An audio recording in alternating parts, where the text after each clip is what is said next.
How to fix the CldFlt service failed to start in Windows. 1. Changing registry value.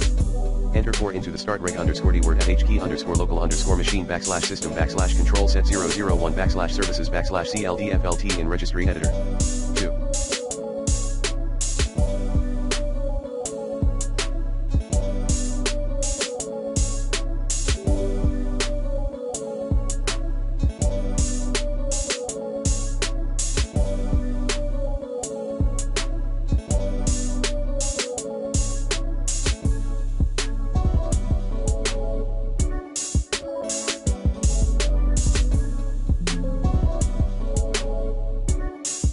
Run sfc and dism command as admin.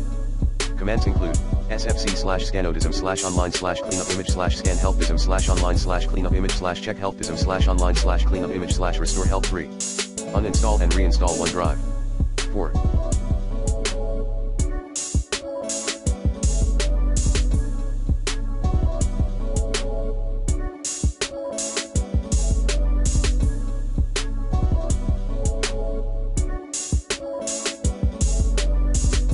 Hide the error entries from appearing in the event viewer, ignore the error. 5. Reset restore reinstall your Windows.